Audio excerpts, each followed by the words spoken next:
everyone, and welcome to Conversations with Agents of Change, the podcast where we meet the people who are quietly shaping a better future. Not always from the spotlight, but often from behind the scenes. Today, I'm delighted to welcome Judith Rance.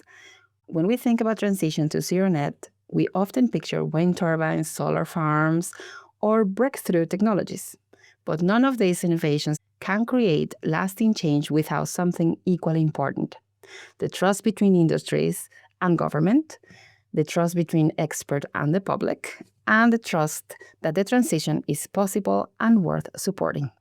So there's where Judith comes in. For more than 20 years, Judith has helped organizations communicate complex ideas, influence public policy, and build meaningful relationships with stakeholders. As head of communications and events at RenewableNI, she works at the intersection of renewable energy, leadership, and public engagement, helping ensure that Northern Ireland's clean energy transition is not only technically possible, but publicly understood and supported.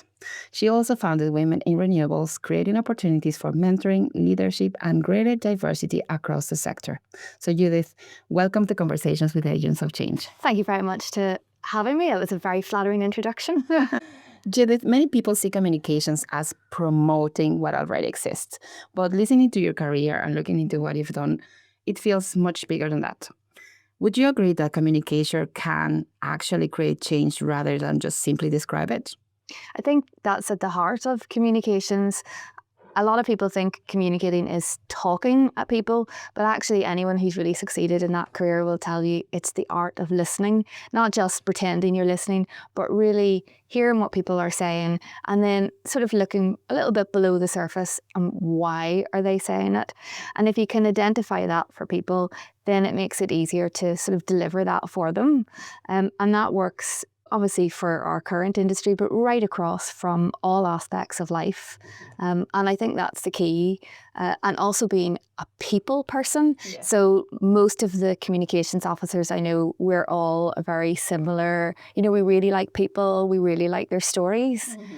And I think that kind of helps deliver because you're slightly coming from a different place. Absolutely. And if people know that you're asking them for something or suggesting them something because you believe in it or because they can see the good in it, it is an easier battle than I'm telling you why you have to do it. And instantly your back is up. Absolutely. It's just building that rapport with people and say, look, I'm suggesting this because I understand the problem and I understand where you're coming from. So I love that perspective because in particular in the renewable transition, depends on bringing people with us. I think there's a lot of misunderstanding, and it's not just about the technology, but it's the people behind it. So when we're looking back, did you always imagine yourself working in renewable energy, or did you discover it along the way that your real passion was helping people navigate change? Well, if you want to go way back, I always sort of knew I wanted to be a journalist. Because I really liked Lois Lane. Okay. I liked that idea that a woman could be out there because it was very different to sort of see that. So I was growing up at the time, there was the BBC and it was Terry Hatchett. She was the star of that show. Yeah. She constantly had to be rescued, but I sort of glossed over that. Mm-hmm. And that was probably a really different thing to see. And I thought, oh, I like that. And so it was that idea of she was the one that was fighting the bad guys. She was unearthing the stories and she was coming up with solutions. And obviously that's a little girl's idea, and that sort of translated. I went to university, I did a journalism degree, and I did like a law module for court reporting and moved in to broadcast journalism was the start. But I kind of felt I don't always want to be reporting on the bad news that has happened. Exactly. Is there a way to promote the good news that could happen? Absolutely. And as often happens with life, you're making plans or thinking of things and things just sort of fall into place. And I took a temporary post at Queen's University in the press office to cover summer holidays. And I was there for many, many years. Mm-hmm. And it was a great opportunity. And I realised pretty quickly actually this is a great fit. There's world-leading researchers here. There are students who are doing wonderful things. Right across the board, there are so many people. And there are so many people to connect with. And because I went to university in Scotland, I was a little bit detached from Northern Ireland, because you miss those you miss those few years. And it was a great way, again, of coming in and building new relationships. And I think Queen's is definitely in the heart of the community. And that became that transition. And any role over time, if you express an interest in doing a little bit, can I do a bit more here? Can I talk to these people? And you grow and you learn. And I always say, it's a bit like being Henry's cat. You need to know a little bit about everything, but not be an expert in it. And that's where that comes, that because you can see the bits across and you can pick them up and say, oh, well, this isn't working. But if we make this tweak based on where it's happened somewhere else, and as you say, before you notice, things have changed. It's not that I was thinking, oh, I must change things. You just quietly get on and it sort of happens because you want the best outcome. And that is so powerful because, as you said, like there are figures that inspire us when we are young, and then we have this idea, this is what I want to be, and life takes you different roads. But I think the beauty is when you are there and you find yourself surrounded by this great opportunity to be at the edge of where new things were happening, rather than, as you said, reporting things that already happened. But this is like, okay, this is just about to happen, so listen up. So I think that's really, really powerful. And I think you have brought that together, like from years to come. And I think the core idea of that is, and I agree completely, is about people. When you surround yourself with people that have something interesting to say, I love when we can get curious about people and what the stories they can say. So one of the things that really fascinates me about your work is that the most important thing in society is very often invisible. So people can notice the new wind farm, and they can notice the turbines, but they don't always see the conversations behind them, the years that have been working towards that, the relationship building, the policy engagement, and then the public understanding that make those projects possible. How can you describe the role communications plays in making change happen? Oh, well, I think it's interesting you say that people don't see what happens behind the scene, and that's 100% the role of a communications officer. In any organisation, that communications officer will be at every event, every high-profile moment will have been in the planning, but you'll never see them in the photograph. We are quite often the person, we're holding the penguin stand up so it doesn't get blown over. We're running around in the background doing it. And in some ways, people think you don't want to be invisible. But also people say, oh, I'd love to be a fly on the wall. So sometimes the communications person is that fly on the wall. You are in lots of different rooms. You're listening to lots of different things. So you hear lots of conversations from lots of people. And that allows you then to take that back and say, okay, so that person has expressed a concern in something, or that person has said something, and actually that could be a potential story. And very often the people who are doing really amazing things are also really quiet people. So you find them by chance, and communications then allows you to bring that person to the front, to promote them, to promote the work. And as I said before, it's also about listening. So if there are obstacles and hurdles, I think an excellent communications person, we talk about like crisis communications or future planning. So you're always looking way ahead. And I frequently find that I can see something on the horizon and I would say, oh, look, this is going to be an issue. And other people say, oh, no, you're not. It's not right. And when you were younger, I used to go, oh, I'm just going to park that. But consistently then time was moving forwards, and that thing that I had flagged was an issue. It did arise. And I think that's probably one of my greatest skills.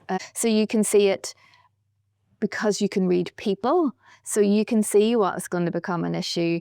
You can tackle it head on, and then it isn't an issue.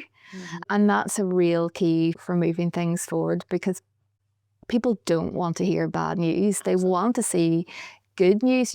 We do see it all the time in the headlines, but actually that's not what motivates people. So comms, heading off those crises, steering the ship. It's also being able to pivot. Yeah. So you might have a really detailed plan, and you might think your policy is going to go, this is the timeline, this is what's going to happen. But that's not how things really are. And communications, taking in all that information and then being able to see it and say, okay, we need to change now. And it could be sometimes a very radical change. But if you make it soon enough, it's not like you've suddenly hit the brakes. You've changed direction and you end up where you want to be. And that is definitely where communications people in all organisations are really making a difference. And I have to say, probably undervalued for. Absolutely. And you know what? It's so insightful, because when you think about it now from your lens, you can see how something gets building. It's not something that, ta-da, disappeared, and you see the progression and the turns and the go backs. And that is so relevant, because then you get the full story, you get the full understanding on how things develop. And I believe that that's why the communication gets to be so accurate and so truthful and so human, because you get to see the full picture, rather than as the general public we just say, oh, well, that's not fair.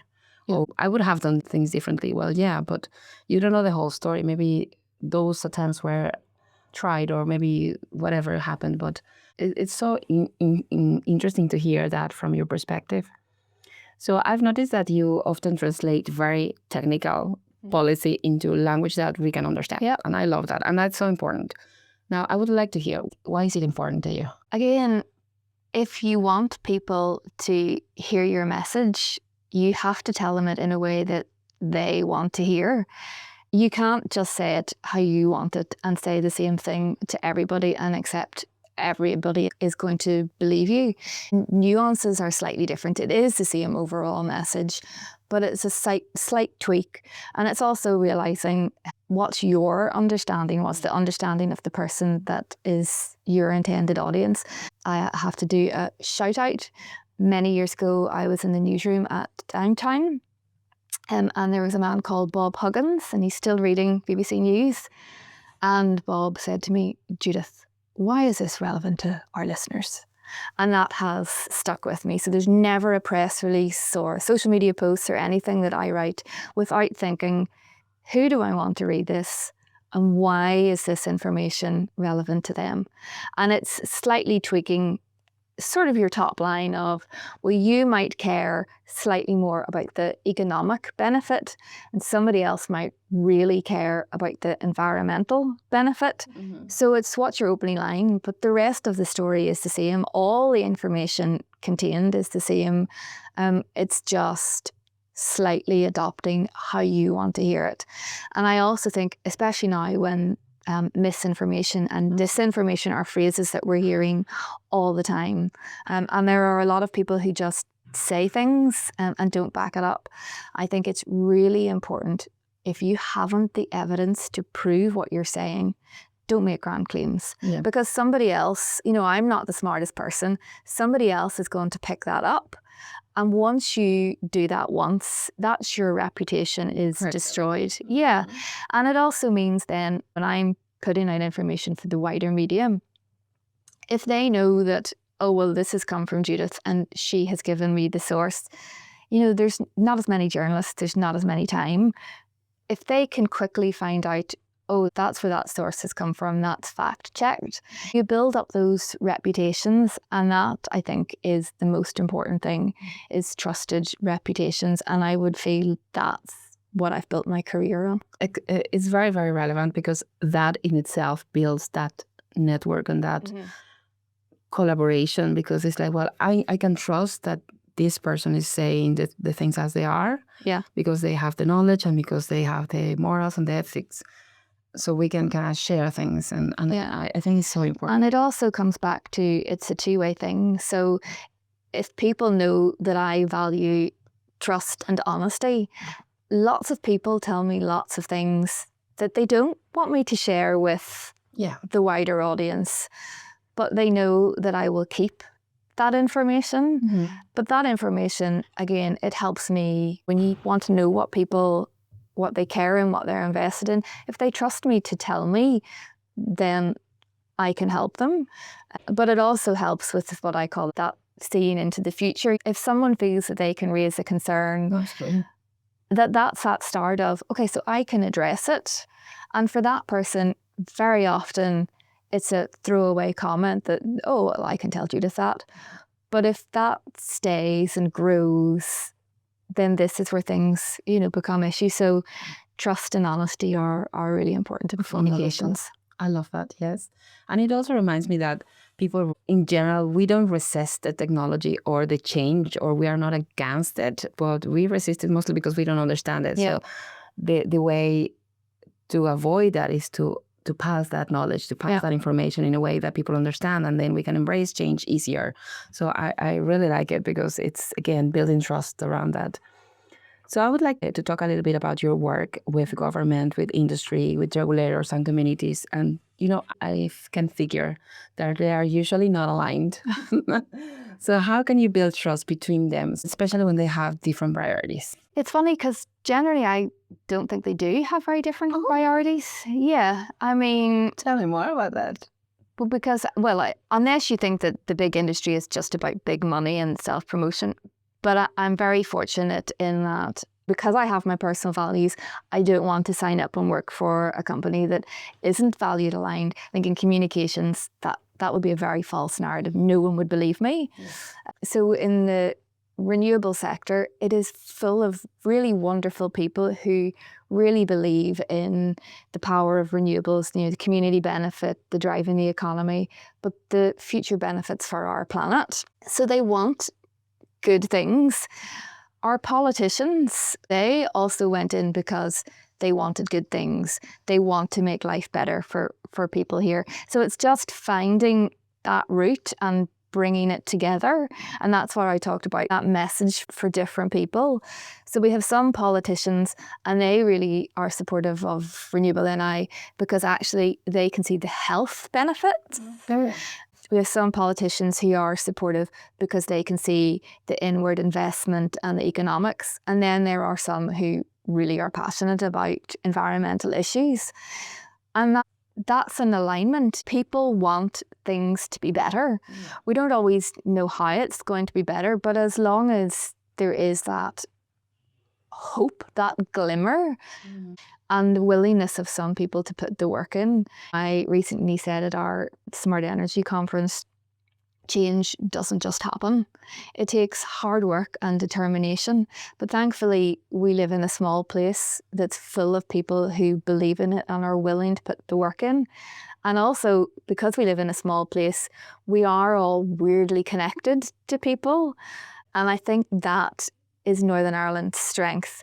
That little bit of, oh, well, I know that person and I know that they care about something. And it all comes together most of the time for people to do good change. Love that. Actually, I'm going to use that as a snippet for marketing. I love it. No, I completely agree because I believe that there are still many people thinking everybody's kind of doing for their own benefit. But I think down deep, we all want the same thing. We just, as you said, we don't necessarily have the same language to say what we want. And yes, we have different priorities because there are particular metrics for our work or whatever it is. But when we use the message in a way that can touch all the stakeholders, it's just beautiful because it can bring people together. And I think in Northern Ireland, we are still very much a family focus. It's lots of small family businesses. It's lots of people who have children. And nobody really wants to stand up and say, oh, well, I want to leave the world in a worse place for my child. Absolutely. I am a parent. I'm very clear to people I'm a parent because I think that helps people understand why I care. But that's the same for so many people. So, as I say, we're not all that different. We just approach things slightly differently. Absolutely. And I love that because, as you said, yes, it's just finding that common ground to move from it. And I think it's very important. But what about when things don't go really well? Like, I know you've managed crisis communications, and without naming names, what have those moments taught you about your leadership?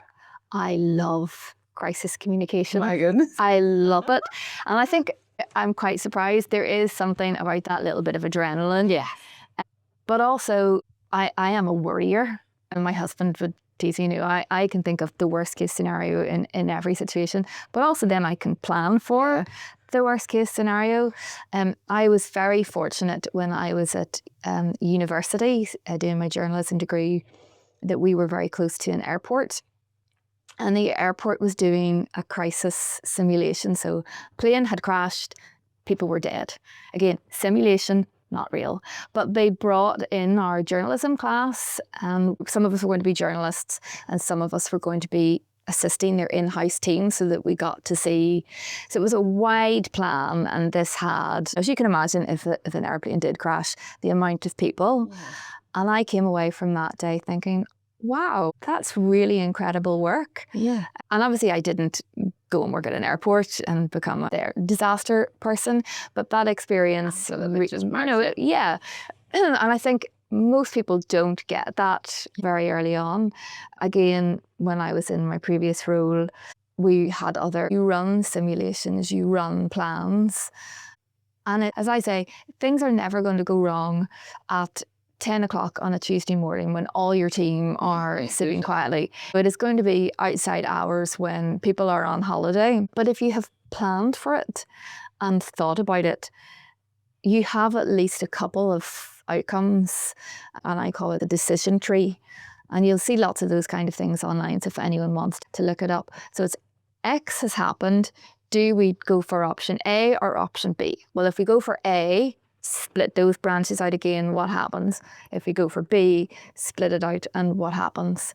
And you kind of take those branches out and see the end result and then work back and make your plans. Because while you might know that option A, taking A the whole way down, is the easiest option, things are going to happen. A crisis is never one moment. Mm-hmm. It's stages. So you do need to be prepared. But in the corporate world, some of the big reputational crises, they're all things that if people had planned ahead and listened, they could have avoided. And I think the first question is, why did it go wrong? And then being truthful about it. Taking accountability. Yes. And I think people will forgive you for making a mistake if you own up and sincerely apologise. Mm-hmm. You know, because we've had instances, I might say to a journalist, look, I can't tell you everything right now, but I will come back to you with all the information when I have it. Because obviously you are going to be pertaining sensitive information, but they understand that. Whereas if you get on the line and say, no comment, I mean, I was a journalist. There's nothing like I'm not going to tell you that piques their interest.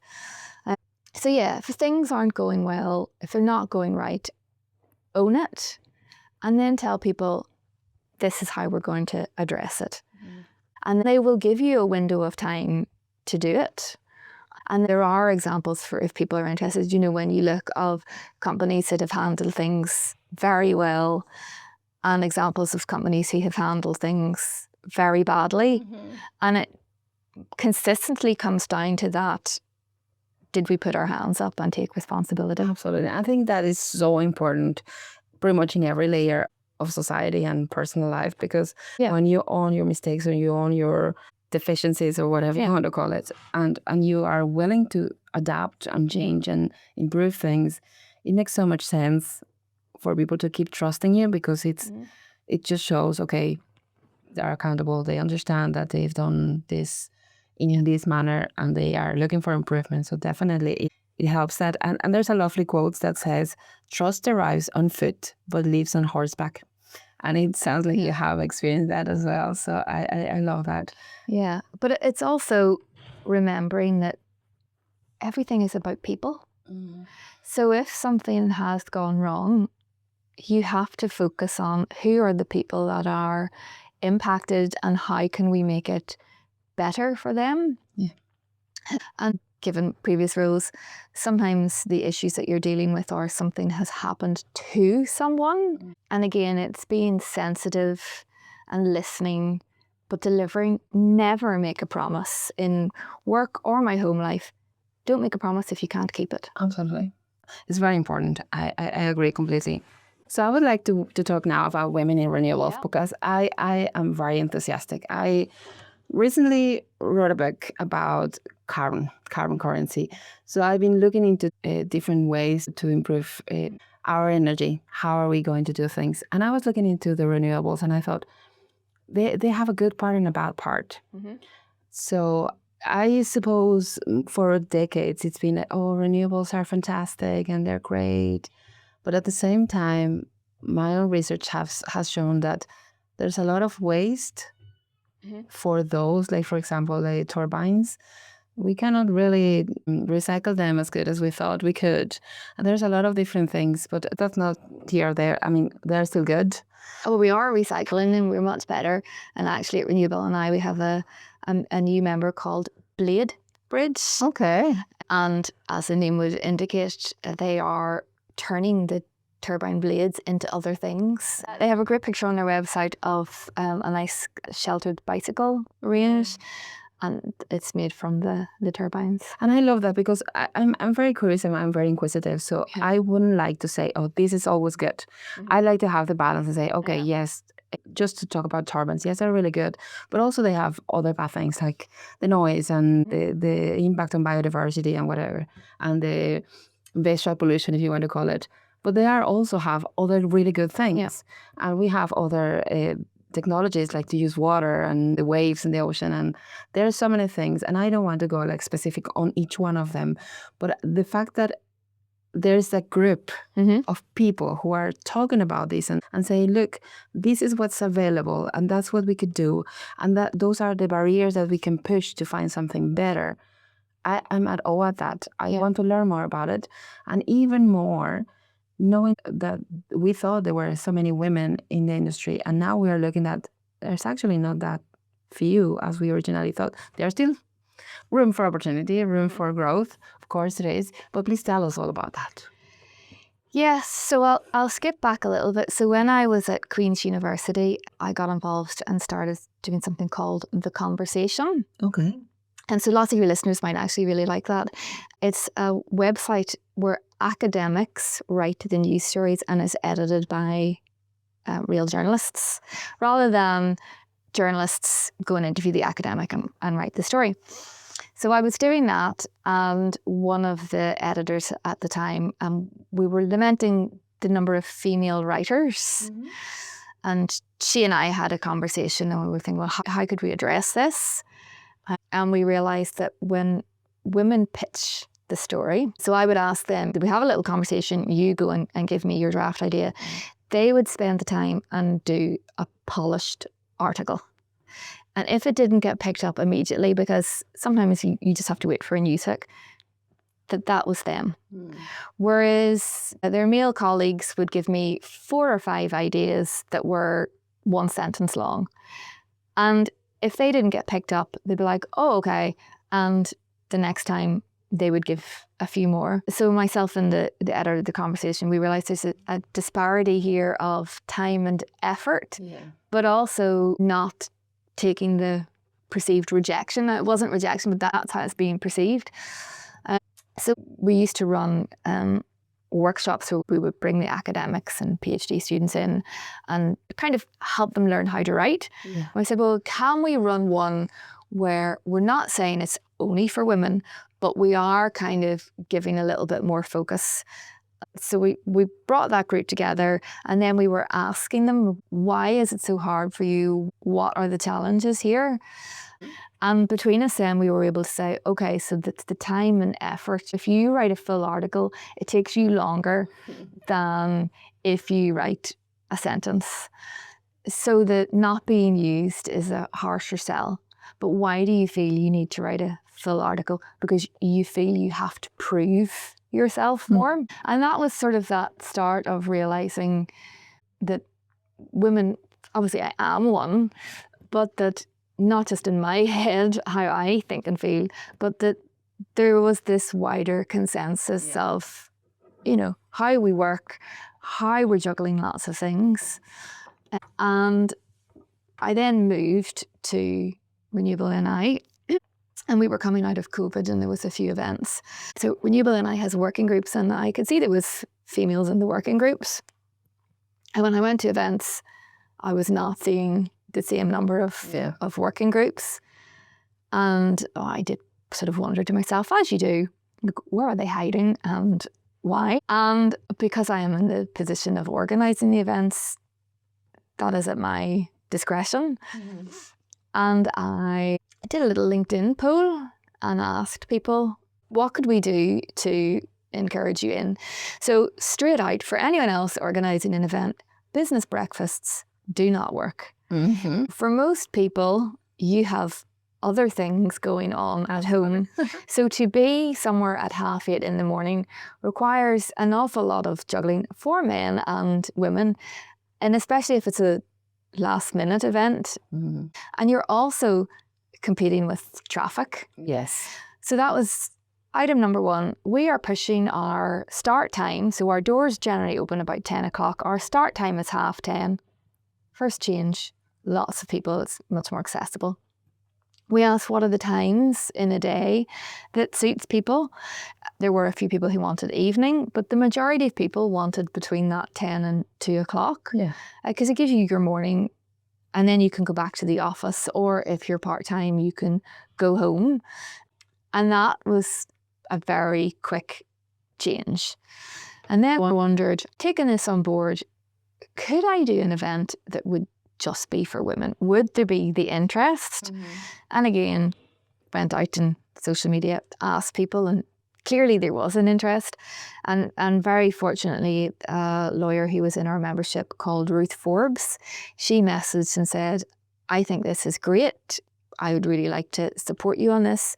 We will give you our office space. Great. So started putting it together, and then realised we've really outgrown this space, and it was a rapid change so we went to 10 Square in Belfast, which is where the full day conference is taking place again this year and has done since. And I hoped that I would get 80 women in the room. And because it was free, and it was free events for anyone who organises events, there is a high dropout. So I didn't want to pay for food for 80 people and 80 people not turn up. And we were going to have round table discussions, and I wanted to make sure our tables would be full. So I overbooked, and everybody turned up. Wow. So it made a great press release that we had over 100 women in the room. And for the first one, I held it on International Women's Day because it felt like a real marker.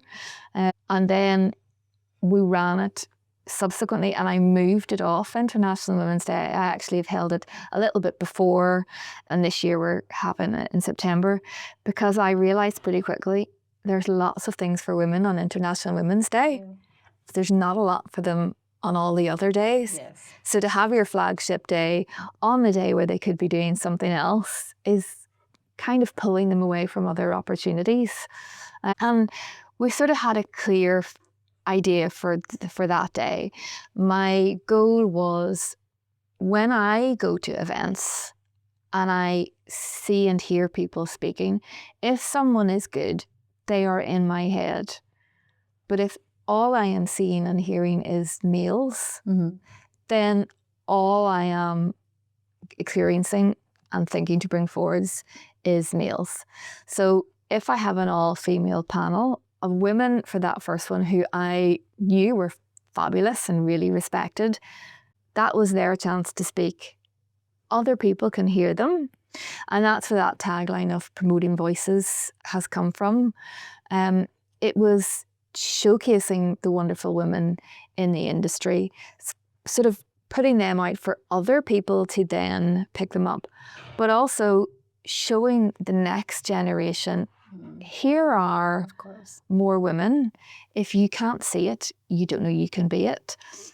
And I always say that atmosphere in the room on the first day, the first Women in Renewables, it could have been quite negative or, oh, we're all so angry. It wasn't. It was the most fabulous atmosphere because everybody in the room, they were just so happy to come together.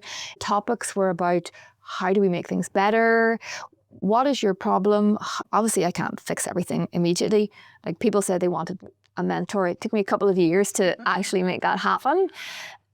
But they felt they were being listened to. They had other women to talk to. And the atmosphere was just fabulous. And obviously I'm slightly biased because I ran the event. But instantly it was, we want more. So it has grown from that one-day conference into an annual conference. And then, as I call them, little breakout sessions. And they would be like a seminar, the networking, but addressing like a particular theme. So our last one was called Women in the Middle. So it was women who were mid-career at that stage of life. And a lot of these are suggested by the people that have been in Women in Renewables and have come back. The suggestion was that things are either for senior manager or events aimed at early career. And that if you move into the sector in the middle of the career, you might not have those networks. Yeah, absolutely. And we obviously want more women to transition into renewables. Absolutely. So we had that Women in Renewables theme, and it was really motivating. As I said from the start, it's that listening. So what do they want? What do we deliver? And as I said then, that very first year, people wanted mentoring. And I thought it was going to be really easy. I thought there are these fabulous women that I really respect. They would be delighted to be mentors. But actually, it turns out that most women have this thing called imposter syndrome. Yep. And we polled them. Yeah. And 87% said they had imposter syndrome. Then we told them what imposter syndrome was. And 92% had imposter syndrome, had experienced it at some point. So that was the first thing I realised. If you doubt yourself, and I do, because I'm the same as everyone else, we hold ourselves back as well. But I can't just say, you're fabulous. And then you suddenly go, oh, I absolutely am. And all that goes. So somewhere like that. So the next year we brought in a speaker, and that was her area of expertise. And she flagged that there was 5 types of imposter syndrome. And that was really illuminating to do that little questionnaire, and you can find out what type you have. And you might have 2. You might have your work version and your home version. But she gave really practical suggestions. And she said, there's no point having a mantra.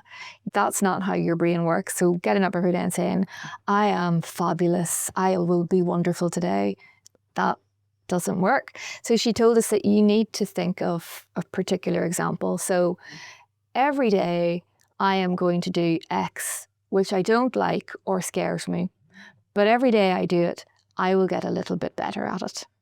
And that's your mantra. And then a little bit down the line, you might find it doesn't scare me, so you can take that bit out.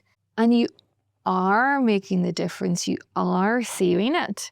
And so that quietens that other little part of your brain that says, oh, I can't do it, because you have done it. Absolutely. And that feeds into our keynote for Women in Renewables for this year, which is, again, we have a fabulous executive coach coming in who will help people realise you already have done something difficult. What's the next step?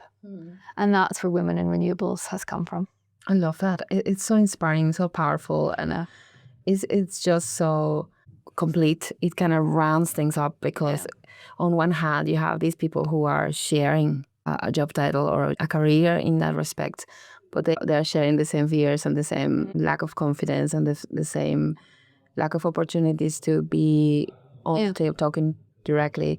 So I love the way you have managed to put all this together, but most importantly is because, as you said at the very beginning, you listen to the needs of these people and you have made that happen. So that's why I believe that this is so relevant, because you have been able to see what is missing and bring that onto the table and help. so many people around that. But I think the nice thing about it is, apart from, I personally have now this wonderful batch of women that I have spent a lot of time with, but everyone is so supportive. Yeah. But women in renewables is a sharing and a listening. And if you are sitting at a round table and you hear other women have the similar concerns or doubts, but there's going to be someone at that table who you admire. And if she's got it, you're like, oh, so it's not just me. Yeah. And it's the learning. And again, it's just making a network of finding people to support people. And we've been very fortunate that I was able then to create the mentoring course. And so that was delivered by Belfast Met. And we did 2 cohorts. So the women who did it, myself included, I don't think you should ask anyone to do something if you're not going to do it yourself. 100%. So we have two cohorts, and it's very interesting. The facilitator at Belfast Met told me before the women all knew that we had a 100% pass rate. And I just was like, oh, that's great. I subsequently found out that she was trying to tell me, because this is really unusual, and the course was funded by the Department for Economy, and they were also saying, like, this is really unusual. Those of us who did the course, was great. We had a WhatsApp group. We were all worrying, have we done enough work? Are we going to pass? Oh my God. And the person who was marking it then tried to encourage us all to do a higher level qualification. Yeah. She's like, you've pretty much completed the work at a higher grade. So it's very funny when we were doing the second batch of women and they were coming in, and I went in to speak to them on their first day, and I was like, listen, you don't have to produce quite so much work. We really, the first time round, overestimated what we had to do. And it was very funny. And I felt that was so reflective Absolutely. of, that's just the type of people that we are. So the agreement was, you will get a qualification, this will be paid for. During the qualification, to get it, you have to mentor someone. Yeah. And we sort of said, like, you will have that mentee for the duration of the course, because you're going to be writing anonymously, but you're going to be talking about this mentoring relationship.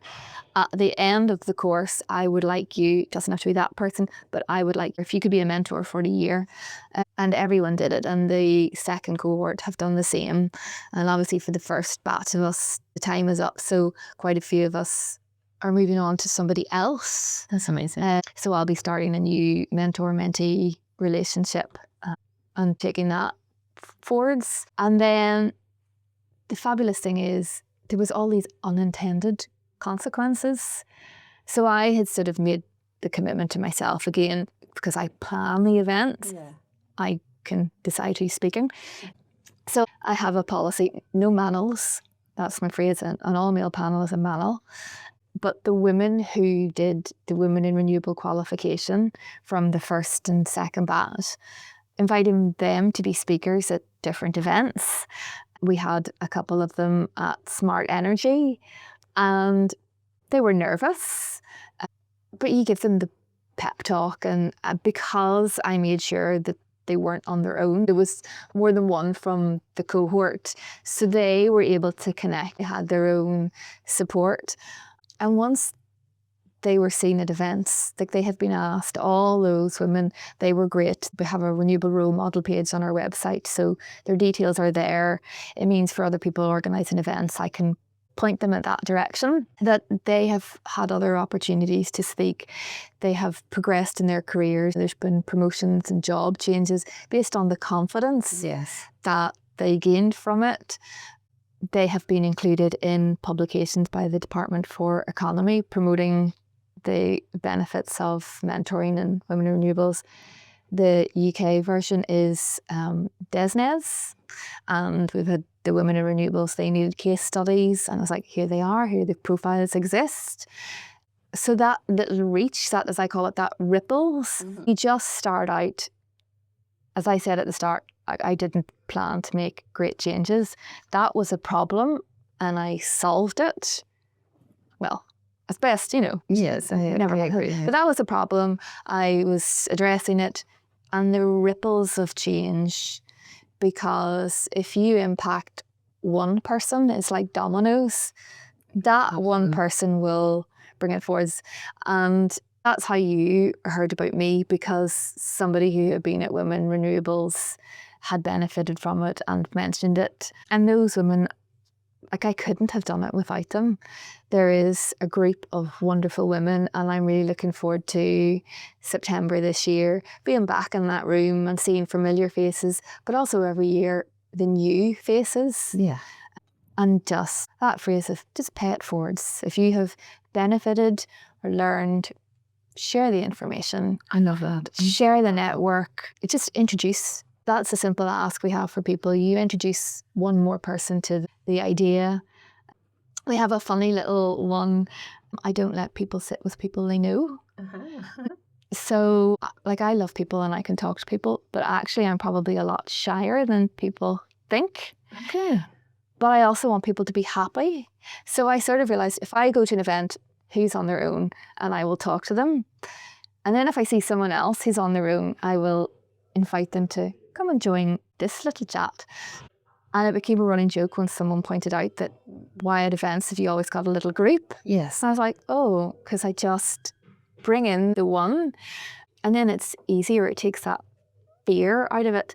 And that, again, when we did the very first Women in Renewables, and I asked women what they wanted, what are their concerns, and they were afraid to come on their own and afraid to network. So if you know that you're going to be sitting at a table with other people who are also sitting with people they don't know, then just takes that fear away. Yeah. And we do a really simple thing. So at the round table, spoilers for people who haven't been there before, but at the table, I usually go around and everyone introduces himself. I make everyone introduce the person to one side of them. Oh, cool. So that means you've had to already work out what's their name, what do they do, and we have an additional ask, but I won't spoil, so that it's basically you've had a little bit of a chat. That's great. Yeah. And that, I think, takes that little fear out of people. And the feedback from that, and the amount of those people that then make their own little WhatsApp groups and friends. One of the feedbacks from last year was that one of the tables, they could have done a renewable project from start to finish, because there was, we get the Department for Economy, there was the Northern Ireland Electricity Network was at it, there was someone from Sony, there was developers, there was lawyers, planners. It was a full project, and it was great because you can see there are all the rules. And as I say, it's just a really lovely atmosphere in the room. I love that. And I'm so excited about that. I want to hear more about that in September. So I'll probably be keeping an eye on that. I would like to hear what makes you optimistic. I don't know if you know what makes you optimistic. I think you just either are or you aren't. But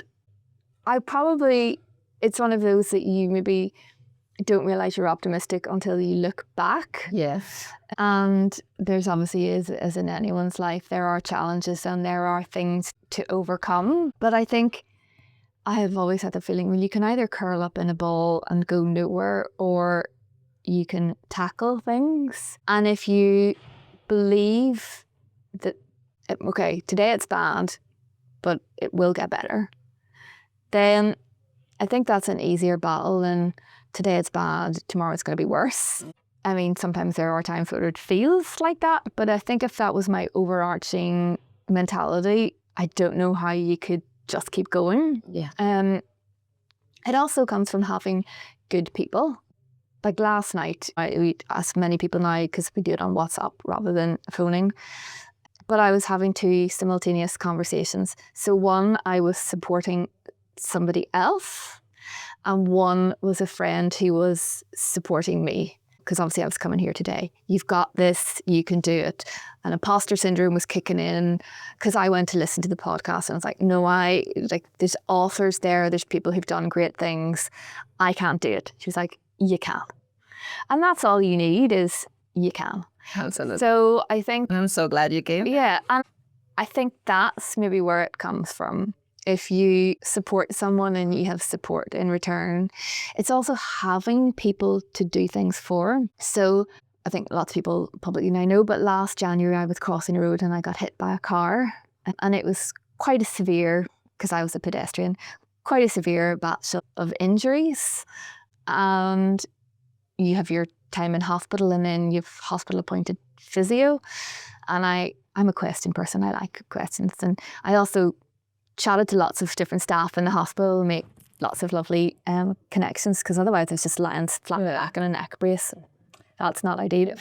So chatting to lots of people, and I was asking them, like, what is this recovery journey? And they gave me a really wide window. There was like, this could be from 18 months to 4 years. It was like, that's a really long window. And then I started the physio, and then you realise, because they don't know, are you going to be a patient who does all the exercises, or are you going to be someone who does nothing coming in between? And that's where that. So NHS, fantastic, wonderful support, but I needed to do the work too. Yeah. I think if I had maybe been a single person, because that was a big change to my life, it would have been harder. But I am a mother. My children are primary school age, and I knew I needed to do it for them. There's a wonderful song. It's from the musical The King and I, and it's called, it's about whistling a happy tune. So it's, if you're afraid and you whistle and pretend you're not afraid, you will eventually trick yourself. And I think there's a lot of that. If you have to pretend that you're brave, if you have to pretend that things are better, you move forwards with it. Yeah. I sort of joked, there's like a healthy amount of denial. Obviously, at some point, you have to be realistic and say, I was hit by a car. There's a corridor outside this room. I'm not running up and down that corridor, but I walked in here. I have a cane. But, 18 months ago, I was totally in a wheelchair. So progress happens. Yes. And I think that's a really good example in your personal life, in that there would be periods where you would feel, I'm not getting better. I'm doing all this work. I'm in so much pain, not getting better. And then overnight, nearly, there would be like a big jump where all that work and effort that you couldn't see happening, suddenly made a difference. Like, a big milestone was the day I made myself a cup of tea. I couldn't hold the teacup and the crutches and get from my kettle to the table. So that, for me, the day that I did that was, and it had come, as I say, a day or two after thinking, I'm not getting better. So while obviously I'm not advocating that everyone gets hit by a car to learn about change, it is a tangible example in life. You're chipping away, you're doing the grind, and then, I'm not going anywhere. And then all of a sudden, there's that magic moment. And I think that's maybe that root of optimism. It's having your own examples or other people's, and remembering it's not today, it's not tomorrow, but it will get better. And it will only get better if I do something about it. I love it. There's this phrase that says, no change means no change. So if we don't start change within yourself, it's like, change your attitude, change the way you perceive things. Like, I broke my ankle myself, and I know how it feels that I was breastfeeding at a time and I couldn't change nappies. And he was like, you need to do it. Yeah. You can just not. And it was really difficult. But then, as you mentioned, it was one day that is like, hold on a minute. I moved myself over here. Yeah. On my own. Yeah. Because that's the thing. People do things all the time. Yeah. The biggest moments happen when you're not expecting it. At the same time, when you can track that progress, is like, for example, 2 years ago, I wouldn't have thought about reading a book, because I thought, well, who am I to write a book about that? I know nothing about it. And it's strange to say, well, I'm not claiming to be an expert in that. This is my opinion on this. And it's such a different approach. And it's battling that and saying, okay, yes, I can do hard things. And we are very quick to tell that to our children. Yeah. But sometimes we struggle to tell that ourselves. Yeah. And that's the nicest thing of women in renewables, is there's someone to tell you, you've got this. Yes. And I think obviously this is agents of change. And I think especially in renewables, but across life, when people are talking about, oh, climate change, one person can't make a difference, but one person can. Yeah. Whether, if I do my recycling, I am not dependent on everyone else doing their recycling, but I've done mine. If I make something better for one person, I'm not responsible for making it better for everyone else, but I can make that one person's better. That one person can make how many other people's better. And I think going back to Queens and researchers, I wasn't out curing cancer, but there was a fantastic researcher who was doing groundbreaking work, for example, in testicular cancer. But I could promote him and he got funding. Yeah. And he could do more work. So don't think of what your limitations are. Just think of what's the one thing I can do. And I absolutely agree with that. And I think that is a very relevant quote that I will keep for whenever I ask my guests to describe in their own words what's an agent of change. I think you have nailed it in the head there, because I believe that it's not just the curiosity, but it's also that understanding that we are part of something bigger. We are that drop that can move the ocean, not because we are a drop, but because when we fall in, we move other people around us, we inspire others, we connect with others. And I think that is really relevant. And that's what I'm trying to do with this podcast. It's just, I'm trying to show what other people are doing. And I believe that when we talk about this and we share other people's experiences and other people's journeys, we can inspire others and also support them and bring their network bigger and connect with the right people. So I love that. When someone remembers Judith in 20 years' time, why would you hope they'll say your contribution was? I would hope that people would go, she's nice. Wasn't she nice? Which sounds, that's not achieving great things.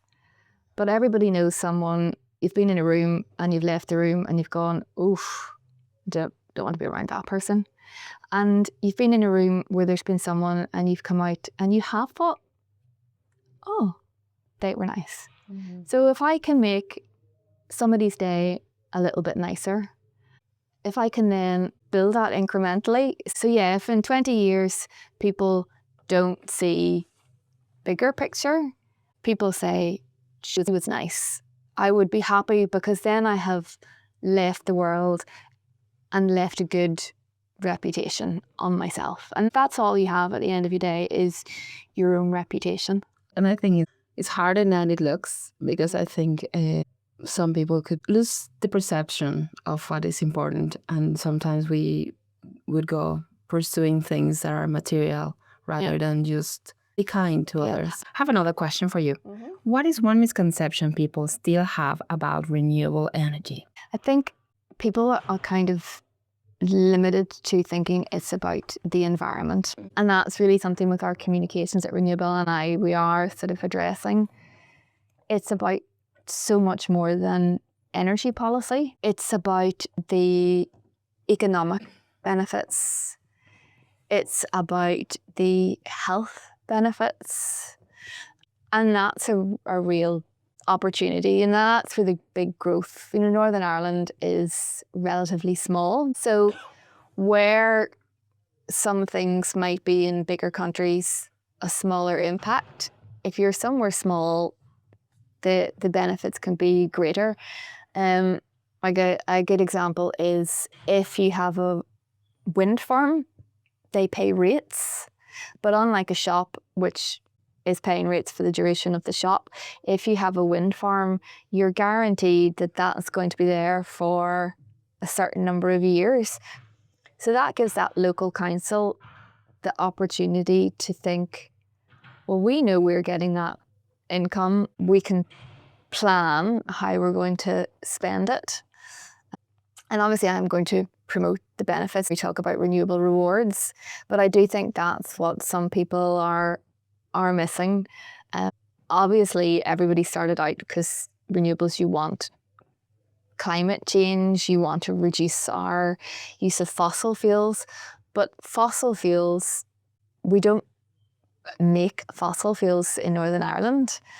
So we have to pay to bring them in, we have to pay to buy them. If you build a wind farm, yes, you will pay to build a wind farm. We need grid infrastructure to connect where the wind farm is to where all the people are. But if we don't build new wind farms, we have an electricity network that still needs to be invested in. If all of a sudden someone discovers tomorrow, oh, we've got coal hidden in the moorings, you still have to build a mine. If we invest now and build our wind farms or our solar, we've got that. The wind is going to keep blowing. The sun is going to keep shining. Obviously, it doesn't always feel like that here, but actually, in Northern Ireland, we have nice, long, even temperatures. We have the best renewable natural resources in Europe. Do you know, it was one of those days last week when it was really muggy and bucketing with rain. I was like, but if we don't have them, this unexpected weather and the fact that we've just had 3 of the warmest days in a row in the United Kingdom, that's going to become more common. So I personally would rather look at a beautiful hill with white things on it, but I can look at that hill, than in 20 years' time, that hill is hidden in cloud or smog. And what about the natural habitat then? No. I think the best thing is people who are anti-renewables telling me the things that they are anti-renewables about, because I can listen. Yes. And I don't correct them, but I can point you in the, oh, well, there's a really nice, did you see on the BBC News such and such a story? Or there are a few celebrities who've done bits. And because I genuinely believe it, it makes it easier to tell people. So that is it. Renewables are not just about climate benefit. And the more people that can see the wider benefit, the more you'll bring that support. And actually, we've done polling. The vast majority of people in Northern Ireland are supportive of renewables. So it is really taking the time and effort to listen to those who aren't, finding out why, and how can we come to a compromise. That is really important. And as we have talked through this session, is listening is crucial, and then working towards understanding to pass the message in a way that is understandable for the other people. So that's why I believe that communication is as important as the technology behind that, because that will bring everything together, and I love that. So one last question: who's an agent of change that inspired you? I don't know if I could name one person. I think that's a bit unfair. Yes. There are, as I had said, the women in Renewables. They were some fantastic women. The pilot group, I picked them, and I have told them before, but now they can hear it somewhere else. They were all women that I felt really inspired by. That I thought that they would just become a mentor, but they obviously needed a little push. Yeah. And you have people at home. My granny was born at a time when life was very different for women, but she really loved Egypt and obviously never had the opportunities to travel. But she really inspired me to say, you don't have to stay in your tiny little village. There's a whole big world out there. And I really embraced that. It's lots of little people who come along at the right time, and they've just come in and been a little push, and very often we forget them. Yes. You know, we sort of remember the person, but in moments like this, you don't shout out that one person. So it's all the little people who have come together over the years that have made me who I am. I love that. And it's so powerful. I am really enjoying the conversation. It's been so meaningful.